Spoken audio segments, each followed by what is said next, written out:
നമസ്കാരം. ടി.പി. ചന്ദ്രശേഖരൻ വധക്കേസ് പ്രതികളായ 3 പേർക്ക് ഇളവ് നൽകി ജയിലിൽ നിന്ന് വിട്ടയക്കാനുള്ള നീക്കം വലിയ രാഷ്ട്രീയ വിവാദമായിരിക്കുകയാണ്. എന്നുവെച്ചാൽ അണ്ണൻ സിജിത്ത്, ടി.കെ. രജീഷ്, ഷാഫി എന്നീ 3 പേർ, കണ്ണൂർ ജയിലിൽ കഴിയുന്ന 3 പേരെ ഇനി ശിക്ഷയിൽ ഇളവ് നൽകാനുള്ള പ്രതിപട്ടികയിൽ പരിഗണിച്ചുകൊണ്ടുള്ള ജയിൽ വകുപ്പ് മേധാവിയുടെ റിപ്പോർട്ട് കണ്ണൂർ സിറ്റി പോലീസ് കമ്മീഷണർക്ക് പോയിരിക്കുന്നു. ആ റിപ്പോർട്ട് പുറത്തു വന്നതോടെയാണ് സംഭവം പുറം ലോകം അറിയുന്നത്. എന്തായാലും അതായത് ഇളവില്ലാത്ത ജീവപര്യന്തം തടവിന് ശിക്ഷിക്കപ്പെട്ടവരാണ്. ഒരു തരത്തിലും ഇളവ് കൊടുക്കാൻ അവർക്ക് സമയമായിട്ടില്ല. അതിനു മുമ്പേ ഈ 3 പേരെയും ശിക്ഷയിൽ ഇളവ് നൽകേണ്ടതായി പരിഗണിക്കപ്പെടുന്നവരുടെ ലിസ്റ്റിൽ ഉൾപ്പെടുത്തിയിരിക്കുകയാണ്. അപ്പോൾ ഇതിനകത്ത് നേരത്തെ തന്നെ പാർട്ടി തള്ളിപ്പറഞ്ഞ ടി.പി. വധക്കേസ് പ്രതികളുടെ കാര്യത്തിൽ ഒരു പ്രത്യേക പരിഗണന അല്ലെങ്കിൽ പ്രത്യേക ഇളവ് പല നിലക്കും പല കോലത്തിലും മുൻകാലങ്ങളിലൊക്കെ ഉണ്ടാകുന്നത് നമ്മൾ കണ്ടതാണ്. അപ്പോൾ പുതിയ സാഹചര്യത്തിൽ ഈ 3 പ്രതികൾക്ക് ഇളവ് നൽകാനുള്ള നീക്കത്തെ എങ്ങനെ കാണണമെന്നുള്ളത് നമ്മൾ ആദ്യം സംസാരിക്കുന്നത്. ദാവൂദ് സാഹിബ്, ഇതിപ്പോൾ പെട്ടെന്നെടുത്തൊരു തീരുമാനമാകാൻ വഴിയുണ്ടോ, അതോ മുമ്പെടുത്ത തീരുമാനം ഇപ്പോൾ റിപ്പോർട്ട് പുറത്തു വന്നതായിരിക്കുമോ? ഇപ്പോഴത്തെ ഒരു സാഹചര്യത്തിൽ അതിന് മുതിരുമോ പാർട്ടിയും സർക്കാരും? അതുപോലെ സൈഫ്, നീ അടിസ്ഥാനപരമായി മനസ്സിലാക്കേണ്ട കാര്യം, ടി.പി. കേസിലെ പ്രതികൾ എന്നൊക്കെ നീ ഒരു ആദരവും ഇല്ലാതെ പറയരുത്. കേരളത്തിലെ ഏറ്റവും വലിയ VIP ആണ് അവർ. നമ്മൾ മനസ്സിലാക്കണത് എന്നാൽ ബഹുമാനപ്പെട്ട പ്രതികളാണ് അവർ. കേരളത്തിലെ ഏറ്റവും ബഹുമാനപ്പെട്ട VIP ായിട്ടുള്ള ആളുകളാണ് അവർ. അപ്പോൾ അവർ ജയിലിലായതിനു ശേഷം, ശിക്ഷിക്കപ്പെട്ടതിന് ശേഷം വന്നിട്ടുള്ള ഇടതുപക്ഷ സർക്കാരുകൾ അവരോട് സ്വീകരിച്ച സമീപനം നമ്മൾ കണ്ടതാണല്ലോ കഴിഞ്ഞ കുറേ കാലങ്ങളായിട്ട്. അതിൽ കുഞ്ഞനന്ദൻ എന്ന് പറഞ്ഞൊരു പ്രതി ഉണ്ടായിരുന്നു, മരിച്ചുപോയി. CPM ഏരിയ കമ്മിറ്റി അംഗമായിരുന്നു അദ്ദേഹം. 1 വർഷം 365 ദിവസമല്ലേ ഉള്ള അദ്ദേഹം ശിക്ഷിക്കപ്പെട്ടിട്ട് ഈ 365-ൽ പകുതിയിൽ കൂടുതൽ ദിവസവും പുറത്തായിരുന്നു. ഇത് ശിക്ഷിക്കപ്പെട്ട ശേഷമുള്ള കഥയാട്ടോ പറയുന്നത്. പല പേരുകളിൽ പരോളുകൾ നൽകും, അങ്ങനെ പുറത്തായിരുന്നു. ഈ ഷാഫി, ഇപ്പം സൈഫ് പറഞ്ഞ ഷാഫി എന്ന് പറയുന്ന കക്ഷി ഉണ്ടല്ലോ, ഇപ്പോൾ ശിക്ഷ ഇളവ് നൽകാൻ വേണ്ടി ലിസ്റ്റിൽപ്പെടുത്തി എന്ന് പറയുന്നത്. എൻ്റെ നാട്ടിലൊരു വെള്ളച്ചാട്ടമുണ്ട്, തിരികെക്കായം വെള്ളച്ചാട്ടം എന്ന് പറയും. നമ്മൾ വീട്ടിൽ നിന്ന് അധികം ദൂരമില്ല. ഈ കാലത്ത് ധാരാളം ആളുകൾ അവിടെ കുളിക്കാൻ വരും. അതേ മിനിയാന്ന് അവനവിടെ ഉണ്ടായിരുന്നു. ഇപ്പം നിലവിൽ പരോളിലാണ്. ആൾ പരോളിലാണ്. അവിടെ വന്ന് വെള്ളച്ചാട്ടത്തിൽ ചാടുകയും കുളിക്കുകയൊക്കെ ചെയ്ത് റീൽസൊക്കെ എടുത്ത് പോയിട്ടുണ്ട്. അപ്പോൾ ഇത് നോക്കണം, ഒരു കേരളം സ്തംഭിച്ചു പോയ അതിഭീകരമായ ഒരു കൊലപാതകം മാത്രം. ഞാനതിനെക്കുറിച്ച് പറയാം, ഒരു വശത്ത് കൊലപാതകവും മറുവശത്ത് മാഷാ അല്ലാഹ് സ്റ്റിക്കർ ഒട്ടിച്ച് വർഗീയത ഉണ്ടാക്കാൻ ശ്രമിച്ചിട്ടുള്ള ഡബിൾ എഞ്ചിൻ കൊലപാതകമാണത്.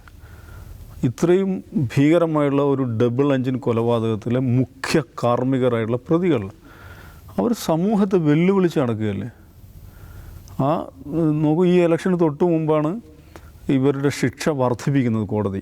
ശിക്ഷ വർദ്ധിപ്പിക്കുക മാത്രമല്ല, 20 വർഷത്തിനിടയിൽ ശിക്ഷാ ഇളവും ഇവർക്കുണ്ടാകരുതെന്ന് സവിശേഷമായി കോടതി വിധി പറഞ്ഞിരിക്കുകയാണ്. എന്തുകൊണ്ടാണ് കോടതി അത്രയും കർക്കശമായ നിലപാടെടുക്കാൻ കാരണം? ഇത് ഇത്രയും മാരകമായിട്ടുള്ളൊരു ക്രൈമാണ് ഇതെന്നുള്ളതാണ്. അപ്പോൾ ആ ക്രൈമിൽ പ്രതി, എന്നെ സംബന്ധിച്ചത് എൻ്റെ നാട്ടിൽ എനിക്ക് ഈ മഴക്കാലത്ത് ആ വെള്ളച്ചാട്ടത്ത് പോകാൻ പറ്റിയിട്ടില്ല. അവൻ അവിടെ വന്ന് കുളിച്ച് റീൽസ് ഇട്ട് പോയിരിക്കുകയാണ്. അപ്പോൾ എന്തുകൊണ്ടാണ് ഇവർക്കിത് സാധിക്കുന്നതെന്ന് ചോദിച്ചാൽ, അവർ ബഹുമാനപ്പെട്ട പ്രതികളാണ്, അത് മനസ്സിലാക്കണം. കേരളത്തിൻ്റെ നിയമസഭയുടെ സ്പീക്കറായിരിക്കുന്ന ആളുണ്ടല്ലേ, ഷംസീർ, ഈ ഷാഫി പരോളിലിറങ്ങി കല്യാണ പാർട്ടി നടത്തുമ്പോൾ കൂടെയുള്ളത് ആരാണ്? ഷംസീറാണ്. അപ്പോൾ അങ്ങനെ ചെയ്തതിന് ശേഷം ഷംസീറിന് സ്പീക്കറാക്കാൻ പറ്റുന്നു എന്നുള്ളതാണ്. അതാണ് ഈ രാഷ്ട്രീയം, അത് മനസ്സിലാക്കണം.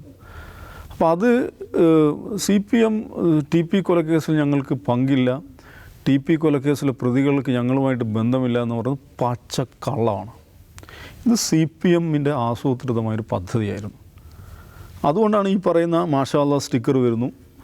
തൊട്ടുടനെ തന്നെ കൈരളി ന്യൂസിൽ ആ സ്റ്റിക്കറിനെ കേന്ദ്രീകരിച്ച് വാർത്തകൾ വരുന്നു.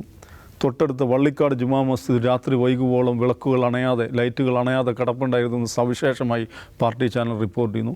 ഇങ്ങനെയൊക്കെ ഓരോ എലമെൻറ്റും ഓരോ ആളുകളും എന്തെന്നൊക്കെ പണിയെടുക്കണം എന്ന് നിശ്ചയിച്ചുറപ്പിച്ചിട്ടുള്ള വളരെ കേന്ദ്രീകൃത ആസൂത്രിതമായിട്ടുള്ളൊരു പദ്ധതിയായിരുന്നു ഈ കൊലപാതകം എന്ന് പറയുന്നത്. അപ്പോൾ അതിലെ പ്രതികളോട് പാർട്ടിക്ക് കമ്മിറ്റ്മെൻ്റ് ഉണ്ട്, അത് മനസ്സിലാക്കണം. അവരോട് പറഞ്ഞ് വിശ്വസിപ്പിച്ചിട്ടുണ്ടാവും, അത് നിങ്ങൾ വിപ്ലവം നടത്തൂ, ബാക്കി പാർട്ടി നോക്കിക്കോളാം എന്ന് പറഞ്ഞിട്ടുണ്ടാവും. പക്ഷേ കേരളം കണ്ടിട്ടില്ലാത്ത വിധം പ്രൊഫഷണലായ കേസ് അന്വേഷണം നടക്കുന്നു, വിചാരണകൾ നടക്കുന്നു, ശിക്ഷ ലഭിക്കുന്നു. അപ്പോൾ സ്വാഭാവികമായിട്ടും ഈ പ്രതികളെ എന്താ പറയുക, ഇങ്ങനെ സുഖിപ്പിച്ച് നിർത്തുക എന്നുള്ളത് പാർട്ടിയുടെ ഉത്തരവാദിത്തമായി മാറും. എന്താ കാരണം അറിയോ? ഇവരോട് ഇവരുടെ ആവശ്യങ്ങളോട് പാർട്ടി പുറംതിരിഞ്ഞ് നിന്നാൽ, അല്ലെങ്കിൽ പാർട്ടി ഭരിക്കുന്ന സർക്കാർ, പാർട്ടിയുടെ നിയന്ത്രണത്തിലുള്ള സർക്കാർ പുറംതിരിഞ്ഞ് നിന്നാൽ ഇവർ വേറെ പലതും വിളിച്ചു പറയും. ഇത് കൊന്നവർ മാത്രമല്ലേ പിടിക്കപ്പെട്ടുള്ളൂ, കൊല്ലിച്ചവരിലേക്ക് നിയമത്തിൻ്റെ കൈ നീണ്ടിട്ടില്ല നമ്മൾ മനസ്സിലാക്കണം. അതിനുവേണ്ടി കെ രമ സുപ്രീം കോടതിയിലേക്ക് പോയിട്ടുണ്ട്. അപ്പോൾ ഇവരെ സുഖിപ്പിച്ച് നിർത്തുക എന്നുള്ളത് സർക്കാരിൻ്റെ, ഇടതുപക്ഷ സർക്കാരിൻ്റെ ഉത്തരവാദിത്തമാണ്. അതുകൊണ്ടാണ് 20 വർഷം ഇപ്പോൾ ഈ ജയിൽ വകുപ്പിൻ്റെ ഈ കത്ത് പോയിരിക്കുന്നത് എന്താണ്, ഇവരെക്കുറിച്ചുള്ള റിപ്പോർട്ട് തരണം, ഇവർക്ക് ശിക്ഷാ ഇളവ് നൽകാൻ പോവുകയാണ്, അവർ റിപ്പോർട്ട് നൽകണമെന്നാണ്. എങ്ങനെയാണ് അങ്ങനെ ഒരു കത്ത് പോവുക? കാരണം ഇവരുടെ കാര്യത്തിൽ 20 വർഷത്തിന് ശേഷം ശിക്ഷാ ഇളവ് ഉണ്ടാകാൻ പാടില്ല എന്ന് കോടതി സവിശേഷമായി പറഞ്ഞിട്ടുണ്ട്. ഇനി ഈ ഉത്തരവ് റഫർ ചെയ്യുന്ന 2022 സർക്കാരിൻ്റെ ആഭ്യന്തര വകുപ്പിൻ്റെ ഒരു ഉത്തരവുണ്ട്. ആർക്കൊക്കെ ശിക്ഷാ ഇളവ് നൽകാം എന്നതിനെക്കുറിച്ച് സവിസ്തരമായി വിശദീകരിക്കുന്ന 5 പേജുള്ള ഒരു ഓർഡറുണ്ട് ഹോം ഡിപ്പാർട്ട്മെൻറ്റിൻ്റെ. അതിലൊരു തമാശ നമ്മൾ കാണണം. ആരൊക്കെ എലിജിബിൾ അല്ല, ശിക്ഷാ ഇളവിന് എലിജിബിൾ അല്ല, യോഗ്യരല്ല എന്ന് വിശദീകരിക്കുന്നൊരു ഭാഗമുണ്ട്. അതിൽ പിന്നെ മൂന്നാമത്തെ ഒരു പോയിൻ്റ് ഉണ്ട്. അതൊരു കൗതുകകരമായുള്ള കാര്യമാണ്. എന്താണെന്ന് വെച്ചിട്ടുണ്ടെങ്കിൽ persons who committed murder for religious, communal or caste reasons, അവർ ഇനെലിജിബിളാണ്. അപ്പോൾ മനസ്സിലാക്കണം, പൊളിറ്റിക്കൽ റീസൺസിന് നിങ്ങൾക്ക് കൊല നടത്താം, അവർക്ക് ഇളവ് കിട്ടും എന്നുള്ളതാണ്. 3 കാരണങ്ങളാൽ ഈ murder for religion, communal or caste reasons ഇവർ ഇൻഎലിജിബിളാണെന്ന് പറയുന്നുണ്ട്. പക്ഷേ അതിൽ 9ാമത്തെ പോയിൻ്റ് വളരെ കൃത്യമായിട്ട് പറയുന്നുണ്ട്, കോടതി സവിശേഷമായി ശിക്ഷാ കാലയളവ് കുറച്ചു കൊടുക്കാൻ those cases in which the court expressly declares that the prisoner shall not be granted special remission or amnesty. 2022 ഈ ഉത്തരവാണ് ഇന്നത്തെ ഇതിനകത്ത് റെഫർ ചെയ്തിരിക്കുന്നത്. അപ്പം എംനെസ്റ്റിയോ റെമിഷനോ കൊടുക്കാൻ പാടില്ല എന്ന് കോടതി വിധിയിൽ സവിശേഷമായി പറഞ്ഞിട്ടുള്ള ആളുകളുടെ കാര്യത്തിൽ ശിക്ഷാ ഇളവ് പാടില്ല എന്ന് ഈ ഇടതുപക്ഷ സർക്കാർ തന്നെ കൊണ്ടുവന്നിട്ടുള്ള ജിയോയിൽ ഹോം ഡിപ്പാർട്ട്മെൻറ്റ് ഉത്തരവിൽ പറയുന്നുണ്ട്. അപ്പം ഇങ്ങനൊരു ഉത്തരവ് ഇങ്ങനൊരു സ്റ്റാൻഡിംഗ് ഓർഡർ ഉണ്ടായിരിക്കെ എങ്ങനെയാണ് കണ്ണൂരിലെ സെൻട്രൽ പ്രിസൺ സൂപ്രണ്ട് ഇങ്ങനൊരു കത്ത് സിറ്റി പോലീസ് കമ്മീഷണർക്ക് അയക്കാൻ സാധിക്കുന്നത് എങ്ങനെയാണ്? അത് വേറൊരു തമാശയാണ്. എന്താണെന്ന് വെച്ചാൽ ഇത് പറ്റില്ല, നിയമപരമായി തന്നെ പറ്റില്ല എന്നവർക്കറിയാം, രാഷ്ട്രീയമായി വലിയ വിവാദം ഉണ്ടാകുമെന്ന് അവർക്കറിയാം. എന്നിട്ടും ഇതെന്തിനു വേണ്ടി ചെയ്യുന്നു ചോദിച്ചാൽ, ഒന്നാമത്തെ കാര്യം എന്താണെന്ന് വെച്ചിട്ടുണ്ടെങ്കിൽ ഇത് തന്നെയാണ്, സുഖിപ്പിക്കാൻ വേണ്ടിയാണ്. ഇത് ഞങ്ങൾ നിങ്ങൾക്ക് വേണ്ടി പരിശ്രമിക്കുന്നുണ്ട് കേട്ടോ, നിങ്ങൾ ബഹളം ഉണ്ടാക്കരുത്. ഇവർ ചില്ലറക്കാരല്ല കേട്ടോ. ഇവർ ജയിലിൽ കിടന്നിട്ട് പുറത്ത് കൊട്ടേഷൻ വർക്കുകൾ നേതൃത്വം കൊടുത്ത ആളുകളാണ്. കൊട്ടേഷൻ വർക്കുകൾ മാത്രമല്ല, പൊട്ടിക്കൽ പരിപാടി എന്ന് പറഞ്ഞാൽ അറിയോ, കള്ളക്കടത്ത് നടത്തുന്ന ആളുകൾ എന്തോരം കേമന്മാരായിരിക്കും. ഈ കള്ളക്കടത്തുമായിട്ട് പോകുന്ന ആളുകളെ പിന്നാലെ പിടികൂടിയിട്ട് അവരുടെ അടുത്തുനിന്ന് ഈ കള്ളക്കടത്ത് ഉരുപ്പടികൾ കൈക്കലാക്കുന്ന പരിപാടി, അതിൻ്റെ ഇവരുപയോഗിക്കുന്ന ടെക്നിക്കൽ ടേമാണ് പൊട്ടിക്കൽ.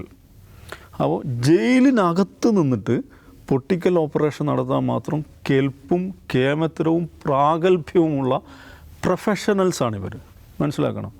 അപ്പോൾ അവർ പാർട്ടി പേടിക്കും.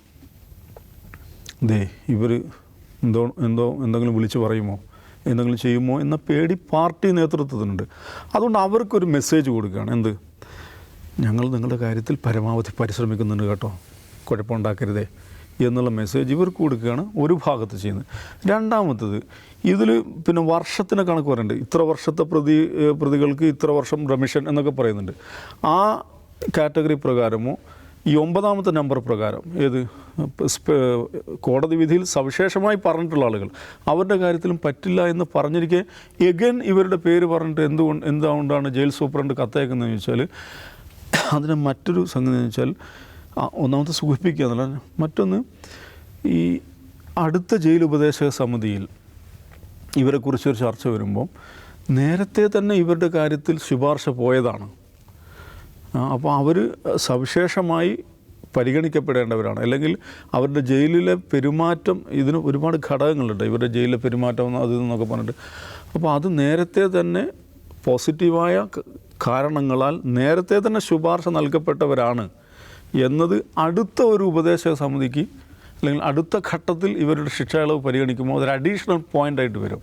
മനസ്സിലായില്ലേ? സാങ്കേതികമായി അതൊരു അഡീഷണൽ പോയിൻ്റായിട്ട് വരും. അതുകൊണ്ട് ഇവരുടെ വഴി സുഗമമാക്കുക. ഈ ഘട്ടത്തിൽ ഇത് നടക്കില്ലെന്ന് ഉറപ്പാണ്.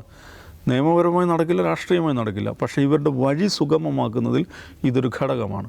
അപ്പോൾ എല്ലാ നിലക്കും ഈ VIP ആദരണീയരായ പ്രതികളെ, ആദരണീയരായ ക്രിമിനലുകളെ സുഖിപ്പിച്ചും സന്തോഷിപ്പിച്ചും അവരുടെ കാര്യങ്ങളെല്ലാം സാധിപ്പിച്ചും അവർക്കൊരു കുഴപ്പവുമില്ലാതെ ബുദ്ധിമുട്ടില്ലാതെ അവരെ കൊണ്ട് നടത്തുക എന്നുള്ളത് CPMൻ്റെയും ഈ സർക്കാരിൻ്റെയും ഉത്തരവാദിത്വവും ബാധ്യതയുമാണ്. അതിലൊരു വിട്ടുവീഴ്ചയുമില്ലാതെ ഒരു ജാഗ്രതക്കുറവും സംഭവിക്കാതെ അത് ഈ സർക്കാർ നിർവഹിച്ചു കൊണ്ടിരിക്കും. അജിം സർ, TP കേസ് പ്രതികളുടെ കാര്യത്തിലുള്ള ഈ കരുതൽ ഈ TP ചന്ദ്രശേഖരൻ വധക്കേസിലൊരു പ്രത്യേകത, കേരളത്തിൽ ആദ്യമായിട്ട് ഒരു രാഷ്ട്രീയ കൊലപാതകത്തിൽ ആ കൊല ചെയ്ത ആളുകൾ തന്നെ അറസ്റ്റിലാവുന്ന ആദ്യത്തെ സംഭവമാണെന്നാണ് അത് വിലയിരുത്തപ്പെടുന്നത്. അല്ലെങ്കിൽ എന്താണ്ടാവും, കുറേ ആളുകൾ ഒരാളെ കൊല്ലും, അല്ലെങ്കിൽ കുറേ അധികം ആളുകൾ കൊല്ലും, ഒരു ലിസ്റ്റ് കൊടുക്കും, ആ ലിസ്റ്റിലുള്ള ആളുകൾ അറസ്റ്റ് ചെയ്യും. അവസാനം അലീബി വെച്ചിട്ടാണെങ്കിൽ പോലും ഈ ആളുകൾ ആ സംഭവ സ്ഥലത്തിലായിരുന്നുകൊണ്ട് കോടതിയിൽ കേസ് തള്ളിപ്പോകും. അങ്ങനെയാണ് നടന്നുകൊണ്ടിരുന്നത്. ഇവിടെയാണ് ഈ ഒരൊറ്റ കേസിൽ അത് അതിശക്തമായ ഒരു സാമൂഹിക സമ്മർദ്ദം ഈ കേസ് അന്വേഷണത്തിൽ അന്നത്തെ സർക്കാരിനുണ്ടായി. അതിപ്പോൾ UDF സർക്കാർ ആയതുകൊണ്ട് രാഷ്ട്രീയ പകപോക്കൽ എന്നും പറയാനില്ല. UDF സർക്കാർ ഭരിച്ചുകൊണ്ടിരിക്കുമ്പോൾ നടക്കുന്ന രാഷ്ട്രീയ കൊലപാതകങ്ങളിൽ എതിർപക്ഷത്തുള്ളവരാണെങ്കിലും അവരങ്ങ് കണ്ണടച്ച് വിടാറാണ് പതിവ്. പാർട്ടി തരുന്ന ലിസ്റ്റ് നോക്കിയിട്ട് ആളുകൾ അറസ്റ്റ് ചെയ്യും. അതാണ് ഉണ്ടായിക്കൊണ്ടിരുന്നത്. പക്ഷെ ഇവിടെ അതായിരുന്നില്ല. കേരളം നടുങ്ങി തെറിച്ചു പോയൊരു കൊലപാതകമാണിത്. അവിടെ വലിയ തോതിലുള്ള ഒരു സൊസൈറ്റൽ പ്രഷർ സർക്കാരിന് മേലുണ്ടായിരുന്നു. അതുകൊണ്ട് കൃത്യമായ അന്വേഷണം നടന്നു. കൊന്നവരെ മാത്രമല്ല, കൊല്ലിച്ചവരിൽ ഒരു ഘട്ടത്തിലേക്ക് വരെ നടന്നു. ഇപ്പോൾ കുഞ്ഞനന്തര കേസിൽ പ്രതിയാവുന്ന അങ്ങനെയാണല്ലോ. അപ്പോൾ അങ്ങനെ ഒരു സമ്മർദ്ദം ഉണ്ടായിരുന്നു. ആ സമ്മർദ്ദത്തിൻ്റെ ഫലമായിട്ടാണ് ഈ എന്താണ് പറയുക, ഫിദായിനുകൾ എന്നൊക്കെ പറയുന്ന പാർട്ടിയുടെ ഫിദായിനുകളെ അറസ്റ്റ് ചെയ്യുന്നത്. ഈ ഫിദായിനുകൾ അറസ്റ്റ് ചെയ്തതിന് ശേഷം ഉണ്ടാകുന്നൊരു മാറ്റം, അന്ന് വരെ ഈ ഫിദായിനുകൾ പരസ്യമായിട്ട് പുറത്തേക്ക് വരില്ലല്ലോ. ഈ ഒരു സ്ട്രൈക്കിംഗ് ഫോഴ്സായിട്ട് അവിടെ ഇരിക്കുന്നു, അവരാരും കാണുന്നില്ല. ഏതെങ്കിലും കൊലപാതകം നടക്കുമ്പോൾ ആരെയൊക്കെ അറസ്റ്റ് ചെയ്തുകൊണ്ട് പോകുന്നു, അവരെ പിന്നീട് കോടതി വെറുതെ വിടുന്നു. നമ്മുടെ കേരളത്തിൽ നടന്ന രാഷ്ട്രീയ കൊലപാതകങ്ങളുടെ ഒരു കണക്ക് പരിശോധിച്ച് കഴിഞ്ഞാൽ ശിക്ഷിക്കപ്പെട്ട് അപ്പീൽ പോയി കഴിയുമ്പോൾ വെറുതെ വിടുകയാണ് ചെയ്യുക മിക്കവാറും. വിചാരണ കോടതി ശിക്ഷിക്കും, വിചാരണ ഘട്ടത്തിൽ തന്നെ പുറത്തു പോകും. പലതും വിചാരണ ഘട്ടത്തിൽ പുറത്തു പോവാണ് പതിവ്. പിന്നീട് ഇവർ പുറത്തു പോവുകയാണ് ചെയ്യുന്നത്. അപ്പോൾ കാരണം അവർ ആ തെറ്റ് ചെയ്തിട്ടില്ല, അവരല്ലാതെ ചെയ്തത്, അതുകൊണ്ടാണ് അത് വെറുതെ വിടുന്നത്. അവർ കവിത ചെയ്തു കേട്ടോ. അപ്പോൾ ഇവിടെ സംഭവിച്ചതെന്ന് വെച്ചാൽ ആദ്യമായിട്ടാണ് കൊന്നവർ ജയിലിന് അഴിക്കുള്ളിൽ കിടക്കുന്നത്. അവർക്കെതിരെ തെളിവുണ്ട്. ആ തെളിവുള്ളതുകൊണ്ടാണ് അവർക്ക് പുറത്തു വരാൻ പറ്റാത്തത്. ദൗർഭാഗ്യവശാൽ ഈ കേസന്വേഷണം കഴിഞ്ഞ് ഇവർ അറസ്റ്റിലായി കഴിഞ്ഞപ്പോഴാണ് സർക്കാർ മാറുന്നത്. സർക്കാർ മാറുക എന്ന് പറഞ്ഞാൽ നമ്മുടെ ആളുകൾ ജയിലിൽ കിടക്കുകയാണ്. ജയിലിൽ കിടന്ന സമയത്ത് എന്താണ് ഈ സർക്കാർ ഇപ്പോൾ ദാവൂദ് പറഞ്ഞ പോലെ എന്താ അവർക്ക് വേണ്ടി ചെയ്യാൻ പറ്റുക? അവർ വാ തുറക്കാൻ പറ്റില്ല. അവർ വാ തുറന്നു കഴിഞ്ഞാൽ വലിയ പ്രശ്നങ്ങളാണ്. ആരുടെ നിർദ്ദേശമാണ് യഥാർത്ഥത്തിൽ സ്വീകരിച്ചത്, ആരുടെയൊക്കെ നിർദ്ദേശം ഉണ്ടായിരുന്നു, അവർ വാ തുറന്നാൽ വലിയ പ്രശ്നമാണ്. അപ്പോൾ അവരെന്ത് ചെയ്യണം? അവരെ പരമാവധി ജയിലിൽ കിടത്താതിരിക്കാൻ നോക്കണം. ഇപ്പോൾ 11 പ്രതികൾ ഇപ്പോൾ ഈ ജൂൺ 9 അവർ പുറത്തുവിട്ടത്. ഇലക്ഷൻ കഴിഞ്ഞ ഉടനെ തന്നെ, ഈ പെരുമാറ്റച്ചട്ടം കഴിഞ്ഞ ഉടനെ തന്നെ ജൂൺ 9 അവർ പുറത്തുവിട്ടു. എല്ലാവരും പുറത്താണ്. കൊടിസുനി ഒഴികെ ബാക്കി എല്ലാവരും പുറത്താണ്. കൊടിസുനിയെ പുറത്തുവിടാത്തതിൻ്റെ കാരണം കൊടിസുനി ജയിലിനകത്തിരുന്ന് പൊട്ടിക്കലും കൊട്ടേഷൻ നടത്തുക മാത്രമല്ല ചെയ്തത്. കോവിഡിൻ്റെ ലോക്ക്ഡൗൺ സമയത്ത് വയനാട്ടിലൊരു റിസോർട്ടിൽ ഡ്രഗ്സ് പാർട്ടി നടന്നു. അത് പിന്നീട് വാർത്തയായി. അതിനുശേഷം തിരിച്ച് പരവൂർ കഴിഞ്ഞ് ചെന്ന് കഴിഞ്ഞപ്പോൾ VO സെൻട്രൽ ജയിലിലായിരുന്നു. അവിടെ ഒരു ജയിൽ ഉദ്യോഗസ്ഥനെ ആക്രമിച്ച കേസിലും പ്രതിയാണ്. അപ്പോൾ അത്തരം ആളുകൾക്ക് ഒരു കാരണവശാലും പരവൂർ പോകാൻ പറ്റില്ലാത്തതുകൊണ്ടാണ് കൊടിസുനിക്ക് കൊടുക്കാത്തത്. കാരണം അത് കൊടുത്താൽ ചോദ്യം ചെയ്യപ്പെടുമെന്നുള്ളതാണ് കൊടുക്കാത്തത്. അപ്പോൾ അല്ലെങ്കിൽ കൊടിസുനിയും പുറത്തുവിട്ടേനെ. അപ്പോൾ ഇതിനകത്തിരുന്നുകൊണ്ട് കൊട്ടേഷൻ, പൊട്ടിക്കൽ, ഇത് ഓപ്പറേറ്റ് ചെയ്യുക മാത്രമല്ല, അവർ വേണി ജയിൽ ഉദ്യോഗസ്ഥരെ തല്ലാൻ പോലും ധൈര്യപ്പെടുന്നവരാണ്. ഇവരൊക്കെ മൊബൈൽ ഫോൺ യഥേഷ്ടം ജയിലിൽ ഉപയോഗിക്കുന്നവരാണ്. എല്ലാ സൗകര്യവും ഈ ഒന്നാം പിണറായി വിജയൻ സർക്കാരും രണ്ടാം പിണറായി വിജയൻ സർക്കാരും ഈ പ്രതികൾക്ക് എല്ലാ സൗകര്യം ചെയ്തു കൊടുത്തിട്ടുണ്ട്. നമ്മൾ ഔട്ട് ഓഫ് ഫോക്കസ് ഒക്കെ ലൈവായിട്ട് അവർക്ക് കാണുന്നുണ്ടാവും ജയിലിൽ നിന്നിട്ട്. തീർച്ചയായിട്ടും 2022 എത്ര പ്രതികൾക്ക് എത്ര ദിവസം പരോൾ കൊടുത്തു എന്നൊരു ക്വസ്റ്റ്യൻ ചോദിച്ചിരുന്നു.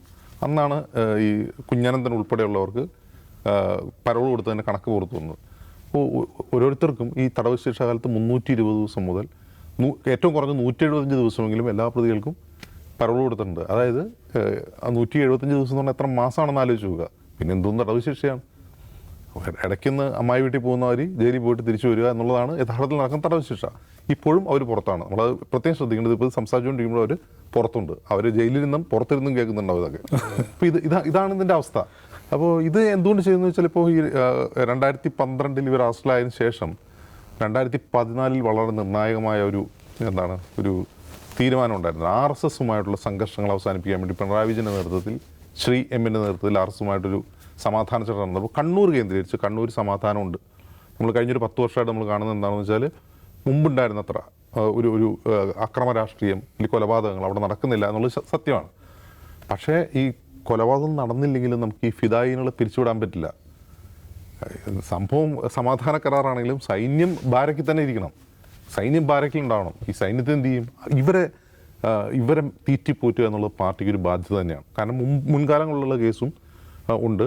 ചിലരൊക്കെ ജയിലിലാണ്. മുമ്പ് ഈ പണി നടക്കുമ്പോൾ ഇത് നടന്നു പോകും.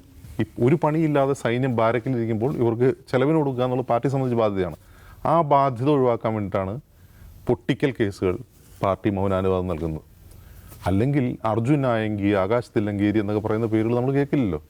കാരണം ഇവരെന്താണ് പാർട്ടിയുടെ ഒരു മൗനാനുവാദത്തിൽ അവർ ചെയ്യുന്ന പണിയാണ് അതൊക്കെ. അത് പിന്നീട് ഒരു ക്രമസമാധാന പ്രശ്നമാകുമ്പോൾ, ഒരു നിയമപ്രശ്നമാകുമ്പോൾ മാത്രമാണ് അതൊരു വാർത്തയാവുകയോ ചർച്ചയാവുകയോ ചെയ്യുന്നത്. ഇത് എന്താണെന്ന് വെച്ചാൽ, ഒരിക്കൽ വാളെടുത്തു കഴിഞ്ഞാൽ അത് തിരിച്ച് ഉറയിലിടാൻ യുദ്ധം തുടങ്ങാൻ എളുപ്പമാണ്, യുദ്ധം അവസാനിപ്പിക്കാനാണ് പാട് എന്ന് പറഞ്ഞ പോലെ ഇത് തുടങ്ങി കഴിഞ്ഞാൽ അത് അവസാനിപ്പിക്കാൻ പറ്റും. യഥാർത്ഥത്തിലുള്ള പ്രശ്നം അതല്ല. പാർട്ടി CPM എന്ന പാർട്ടി യഥാർത്ഥത്തിൽ ഈ ഒരു സമാധാന കരാർ ഒഴിച്ചു നിർത്തിയാൽ, ഇത്തരത്തിലുള്ള രാഷ്ട്രീയം നിർത്തിയെങ്കിൽ ഞങ്ങൾക്ക് ഇതുവരെ സംഭവിച്ചതൊക്കെ തെറ്റായിരുന്നു, ഇനി ഞങ്ങളത് ചെയ്യുന്നില്ല എന്ന് പറഞ്ഞ് ജനങ്ങളോട് തുറന്നു പറയുമോ? കോടിയേരി ബാലകൃഷ്ണൻ പാർട്ടി സെക്രട്ടറി പലപ്പോഴും പറഞ്ഞിട്ടുണ്ട്, ഞങ്ങളെ കൊന്നാലും ഞങ്ങൾ ഇനി തിരിച്ചു കൊല്ലില്ല എന്ന് പറഞ്ഞിട്ടുണ്ട്. അത് ഒരു പരിധിവരെ ശരിയാണ്. അതിനുശേഷവും CPMകാരെ RSകാർ കൊന്നിട്ടുണ്ട്, അവർ തിരിച്ചു കൊല്ലാൻ പോയിട്ടില്ല എന്നുള്ളത് ശരിയാണ്. അത് അങ്ങനെയാണെങ്കിൽ ഈ കാണിക്കുന്നത് ജനങ്ങളോട് പറയണം, ഇതെന്താണ് ചെയ്യുന്നതെന്ന് ജനങ്ങളോട് വിശദീകരിക്കാൻ. അതിനപ്പുറം ഇതൊരു സാമൂഹിക സുരക്ഷയുടെ പ്രശ്നം കൂടിയാണല്ലോ. കൊടും ക്രിമിനലുകൾ അല്ല, നമ്മുടെയൊക്കെ ഒരു ജനറേഷനിൽ കണ്ടിട്ടുള്ള ഏറ്റവും ക്രൂരമായ കൊലപാതകം നടത്തിയ ക്രിമിനലുകൾ സർവതന്ത്ര സ്വതന്ത്രരായി റിസോർട്ടുകളിലും വെള്ളച്ചാട്ടത്തിലും ഒക്കെ നടക്കുക എന്ന് പറഞ്ഞാൽ ഈ സംസ്ഥാനത്ത് പിന്നെ എന്ത് സുരക്ഷയാണുള്ളത്? എങ്ങനെയാണ് ആളുകൾ കിടന്നുറങ്ങുക? എന്തായാലും ഈ ആദരണീയരായ പ്രതികളുടെ കാര്യത്തിലുള്ള സർക്കാരിൻ്റെയും പാർട്ടിയുടെയും കരുതൽ എന്തിന് എന്നുള്ള ചോദ്യത്തിനെയും ഉത്തരം വരേണ്ടതുണ്ട്.